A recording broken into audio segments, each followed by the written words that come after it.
वक्त दोपहर 2 बजे से 2:30 बजे के बीच। अंकिता के बंगले के मुख्य हॉल में रखा फोन एक करारी आवाज के साथ बजने लगा।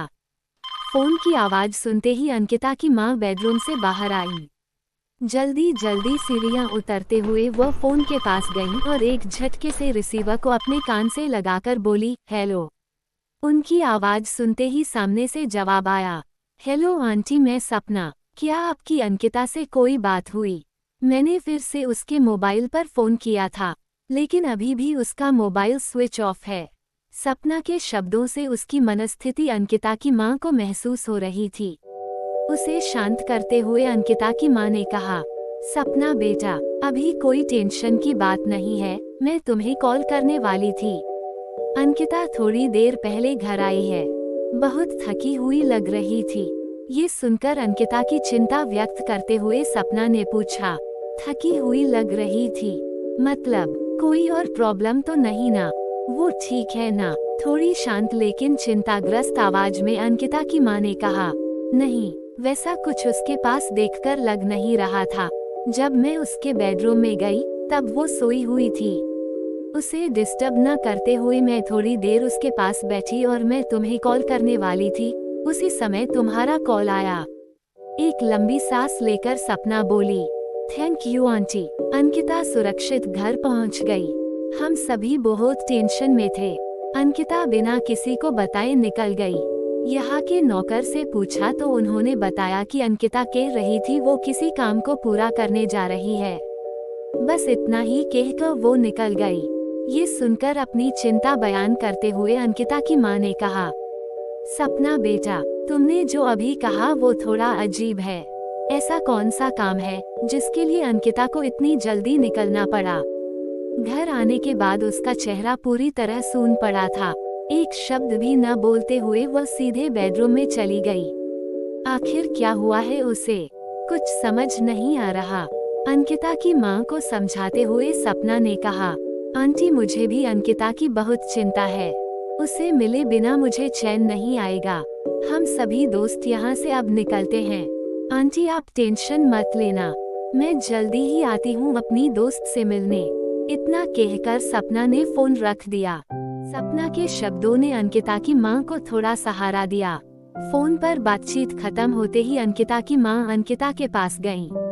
अंकिता शांति से सो रही थी। प्यार से अंकिता का हाथ सहलाते हुए उसकी मां उसके पास बैठ गईं। उसके ऊपर चादर डालकर कुछ देर बाद वह बेडरूम से बाहर निकल गईं। लगभग 20 से 25 मिनट बाद अचानक अंकिता के शरीर ने हल्के हल्के झटके देना शुरू किया। उसके नाक और मुंह से एक अजीब गुर्राने की आवाज आने लगी। अचानक एक धुंधला सा साया अंकिता के शरीर से बाहर निकल गया और एक जोरदार झटके के साथ अंकिता बेड से उठकर बैठ गई। उस झटके ने अंकिता का बदन दर्द से चूर चूर होने लगा। दर्द के एहसास ने उसे नींद से जगा दिया। धीरे धीरे अपनी आंखें मलते हुए अंकिता जाग गई। आंखें खोलते ही वह हड़बड़ाते हुए चारों ओर देखने लगी। अचंभित होकर वह अपने आप से कुछ बोलने लगी, मैं यहाँ कैसे आई? मैं फार्म हाउस से घर आने निकली थी। फार्म हाउस से बाहर निकलकर मैं अपने स्कूटर पर बैठ गई। और फिर क्या हुआ था? मैं घर कैसे आई? क्या मैं खुद आई या कोई मुझे लेकर आया? ऐसे अनेक सवाल का चक्र अंकिता के मन में शुरू होने लगा। वह सचमुच बौखला गई थी। इतने में उसके बेडरूम का दरवाजा खुल गया। एक बड़े ट्रे में जूस का गिलास, सैंडविच, फ्रूट सलाद और गुलाब जामुन जैसे पकवान लेकर उसकी मां बेडरूम में आई। अंकिता को जगा हुआ देखकर सबसे पहले उसने ट्रे को बगल की टेबल पर रखा। अंकिता के पास बैठकर मां ने उसके चेहरे पर हल्का स्पर्श करते हुए पूछा, अंकिता बेटा, अब तुम्हें कैसा लग रहा है? 2 दिन के लिए तुम दोस्तों के साथ पिकनिक गई थी और बिना किसी को बताए चली आई। इतनी जल्दी तुम्हें वहाँ से क्यों निकलना पड़ा? आखिर क्या हुआ था? एक के बाद एक ऐसे सवालों की बौछार सुनते ही अंकिता को फिर से वो भयानक घटना याद आई। उस पर हमला करने वाली वो अजीब अमानवीय शक्ति, उसका गला घोटने की कोशिश, उस पेड़ के अंदर से आने वाली भयानक आवाज, सब कुछ फिर से उसके सामने आ गया। फिर से उसके दिल की धड़कन तेज होने लगी। अचानक माँ की आवाज उसके कानों में पड़ी, अंकिता बेटा तुम कहाँ खो गई? एकाएक अंकिता होश में आई और माँ की ओर देखते हुए उसने पूछा, क्या हुआ मम्मी, तुमने कुछ कहा? अंकिता की ओर देखकर माँ ने कहा, मैं तो कब से तुम्हें आवाज दे रही हूँ, लेकिन तुम्हारा ध्यान ही नहीं है। तुम कहाँ खोई थी? क्या तुम्हें ठीक नहीं लग रहा? जो कुछ अंकिता के साथ हुआ था वो अगर उसने माँ को बताया तो उसकी चिंता बढ़ जाएगी। इसलिए अंकिता ने माँ से कहा, हाँ मम्मी, मेरी तबीयत अचानक खराब हो गई। मुझे स्ट्रेस लग रहा था, इसी वजह से मैं वहाँ से निकल गई। अंकिता के कंधे पर हाथ रखते हुए माँ ने कहा, ठीक है बेटा, लेकिन किसी को तो बताकर आना था। तुमने सपना को भी कुछ नहीं बताया। तुम्हारे लिए वो बहुत टेंशन में थी।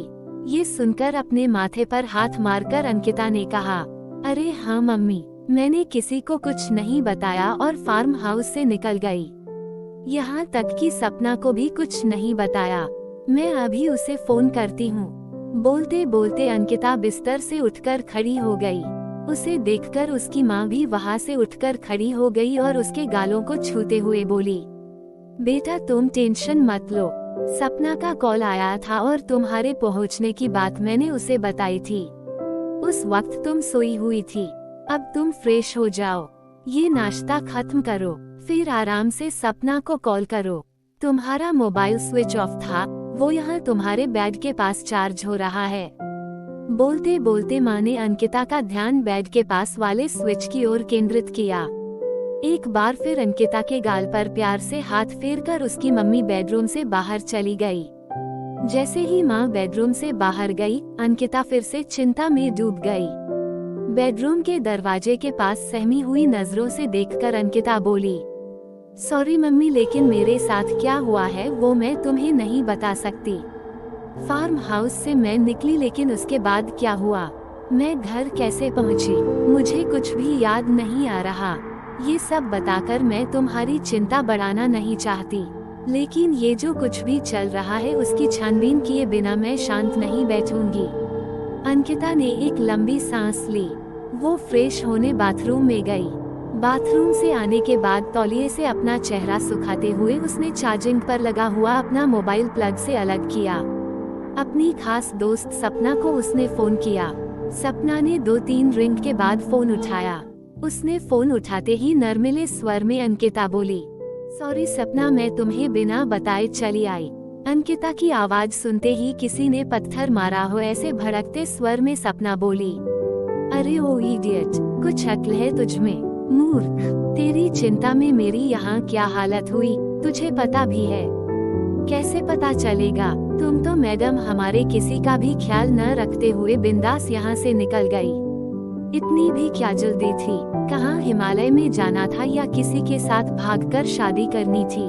सपना के सवालों की बौछार खत्म होते ही उसका गुस्सा शांत करते हुए अंकिता ने माफी मांगते हुए कहा, सॉरी यार सपना, मेरी तबीयत जरा ज्यादा ही बिगड़ गई थी।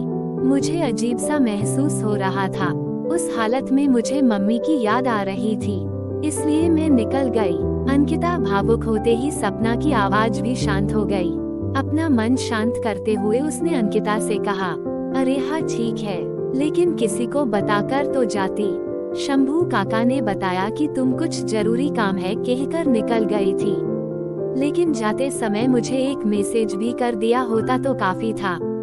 फिर से अपनी माफी पेश करते हुए अंकिता ने कहा, सॉरी सपना, अब तुम मेरी बिल्कुल चिंता मत करो और पिकनिक एंजॉय करो।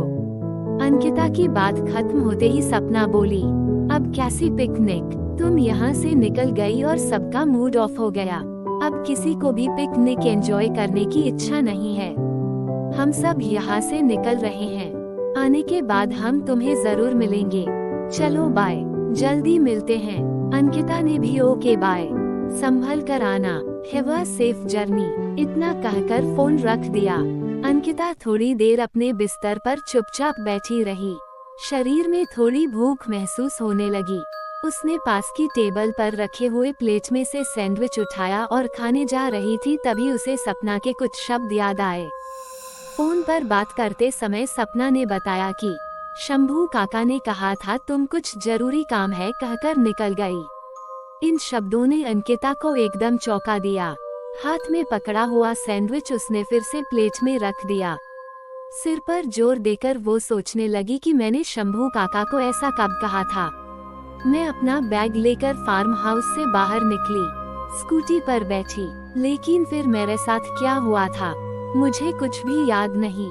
सोचते सोचते अंकिता ने अपने माथे पर हाथ मारा और गर्दन नीचे झुकाकर आंसू बहाने लगी, लेकिन दूसरे ही पल उसने अपने आंसू रोक दिए और आंखें पोंछते हुए खुद से कहा, नहीं, ये रोने का वक्त नहीं, बल्कि इस मुसीबत का सामना करना है और जो हो रहा है उसकी जड़ तक जाना है।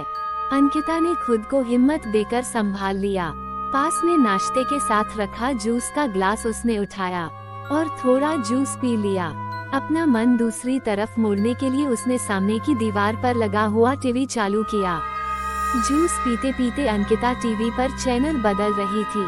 जूस खत्म करने के बाद उसने टेबल पर सजाए गए नाश्ते में से फ्रूट सलाद की प्लेट उठाई। उस वक्त टीवी एक न्यूज चैनल पर आकर रुक गया। फ्रूट सलाद खाते खाते न्यूज चैनल की एक खबर अंकिता के कानों में पड़ी। उस खबर को सुनते ही अंकिता जैसे सुन हो गई। उसकी आंखों में फिर से डर समाने लगा। अपनी आंखें टीवी पर रोकते हुए वो गौर से देखने लगी। टीवी पर चल रही खबर कुछ इस तरह बताई जा रही थी। मुरबाड सेक्टर 17 के विख्यात डॉक्टर सूरज सबरवाल की उनके बंगले पर हत्या की गई। हत्या बेहद अजीब तरीके से की गई। डॉक्टर सूरज सबरवाल के पूरे शरीर पर एसिड डालकर उन्हें मारा गया। हत्या का समय सुबह के आसपास होगा, ऐसा पुलिस का मानना है। उस खबर के साथ घटना स्थल की कुछ तस्वीरें टीवी पर दिखाई जा रही थीं। वो खबर और उसके साथ घटना स्थल की तस्वीरें देखते हुए अंकिता बेहद बेचैन हो गई। उसकी सांस जैसे थम सी गई। डर के कारण उसके मुंह से एक शब्द भी बाहर नहीं निकल रहा था।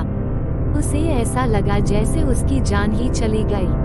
टीवी पर उस खबर को देखकर अचानक कुछ अजीब धुंधली घटनाएं उसे आंखों के सामने दिखने लगी।